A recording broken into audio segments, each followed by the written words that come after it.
Poker mindset newsflash. Having a wank, rolling out of bed, and then looking at the lobbies does not count as a pre-session warm-up. I believe that a lot of the reason that serious poker players struggle, even at really high stakes, is that they don't give the game or their profession the respect it deserves.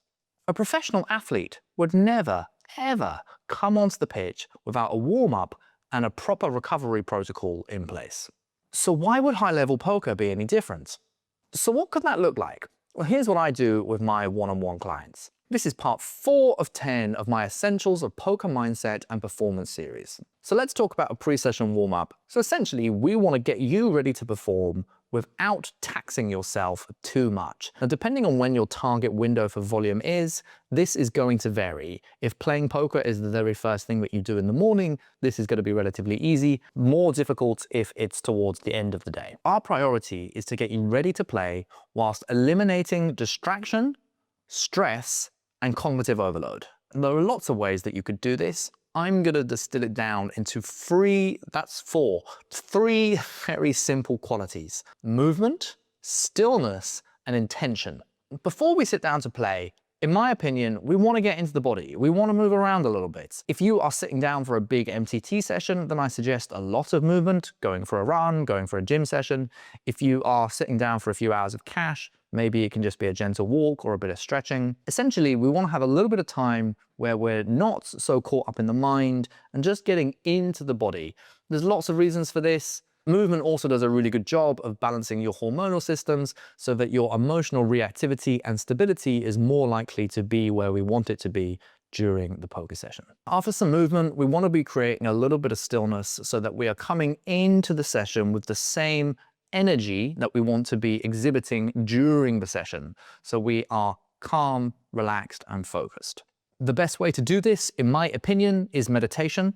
I have linked in the description a pre-session meditation which I created for poker performance. If you're not a meditator, that's okay. There's other ways that you could do that. You could do it through a walk, you could do it through stretching, you could do it through watching a poker video. All of these things would be fine as well.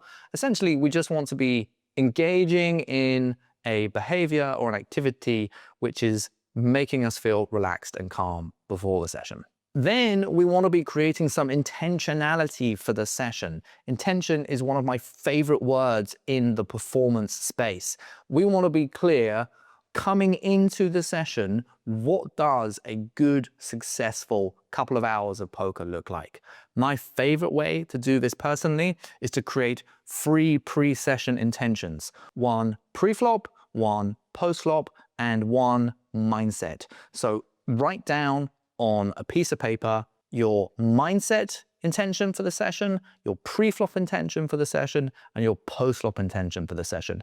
Again, I have some links in the description to help you do that. So that's the pre-session done. We've had the session itself, and now it's time for the post-session cooldown. So depending on the time of day that you're playing, you either are segueing into the rest of your day or you are getting prepared to sleep. Now here's where I see lots of players getting tripped up. Poker is highly dopaminergic, which is to say that when you play, you get this big spike in dopamine. And here's the thing with dopamine, which is quite interesting. Dopamine in its essence it's a seeking hormone. It drives you to seek things, to find things that you want for your survival, essentially. And when we are, let's say, starting the day, we have our sort of dopamine baseline.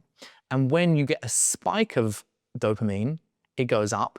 But when you stop engaging in that behavior, it goes down below our original baseline. Now that's a real simplification. The real biological mechanics which are happening there are far too complex for this video, but that just gives you a general overview of what's happening when you engage in something like playing poker, which leads for many players into wanting to search for more dopamine because your dopamine levels have dropped below your initial baseline. That could look like playing video games or jumping on to social media. And what a lot of players find is that they kind of end up feeling just very numb and burnt out, especially as they're leading up to sleep, which is not great for our recovery. If you are preparing for sleep, I made a whole video on this topic, and that's part 3 of my series for Essentials of Poker Mindset and Performance. You can go and watch that after this one if you would like. Essentially, we just want to be finding a way of ramping off the intensity of poker into either the rest of the day or sleep. There's some simple, obvious things that we can do. Taking a shower, reading, meditating. I think talking to friends is a particularly good one. Like if you have other study friends that are online on Discord, maybe just sweating them for a little bit or having a chat about your session. If you want to watch a video, I think that's okay, but just again, in moderation, not right up until the moment that you go to sleep. And I think these can all be nice ways of transitioning out of actively playing poker and into either sleep or the rest of the day. However, all of those suggestions deal with the physical sensations of the body, and where players get stuck, I believe, is actually in the emotional sensation of feeling hung up in the session, which has now finished. The actual poker has finished, but their heart and mind is still in it. And what I think we are really looking for is a feeling of completion, like turning the page, closing the book on the poker session. You've probably had the feeling of having a deep run in a tournament, or maybe having a particularly big cash game pot, and then it doesn't go your way, and afterwards you're kind of there like, oh, what if I had just done XYZ? Would I have still made loads of money? You're very caught up in the woulda, coulda, shoulda sort of mindset. So how do we get that feeling of completion?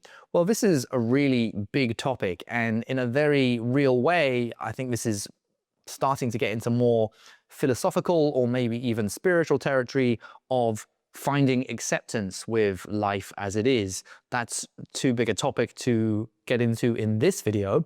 But two things which I think that you can do, which are a bit more practical in their nature, is journaling, by which I mean more specifically what I would think of as high performance journaling.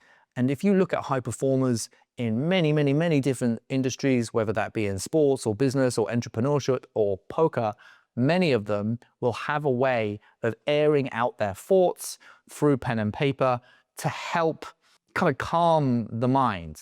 In the description in this video is a post-session review document, which has some suggestion for how you can do that, and also a way of reviewing the intentions that you would have set at the very beginning of the session in the pre-session warm-up. The other thing that I would say is reviewing hands, or at the very least setting the intention to review the hands the next day. So if it's the middle of the night, maybe you just kind of want to go to sleep, but mark those hands, kind of find them and go, okay, these are the hands which I'm feeling a bit unsure about, and I'm either going to study them now, or I'm going to look at them tomorrow and make sure that I learn from this opportunity. Patrick Leonard has a really nice frame where if he has a losing session, he looks at 10 hands, and if he has a winning session, he reviews 20 hands, and he has it intentionally the other way around, which works for him. So to summarize, as high-performing poker players, you want to have some kind of pre-session warm-up, and you want to have a way to cool down and ramp off after the session has completed to improve your recovery and quality of life outside of the poker. I have put in the description a bunch of different links below of different documents which I use with my clients, as well as a meditation to help with recovery and also pre-session preparation. If you would like more personalized assistance with these topics, then my team and I work one-on-one with players of all stakes, and you can apply for coaching with a link in the description. All right, thank you so much. To winning more and having more fun.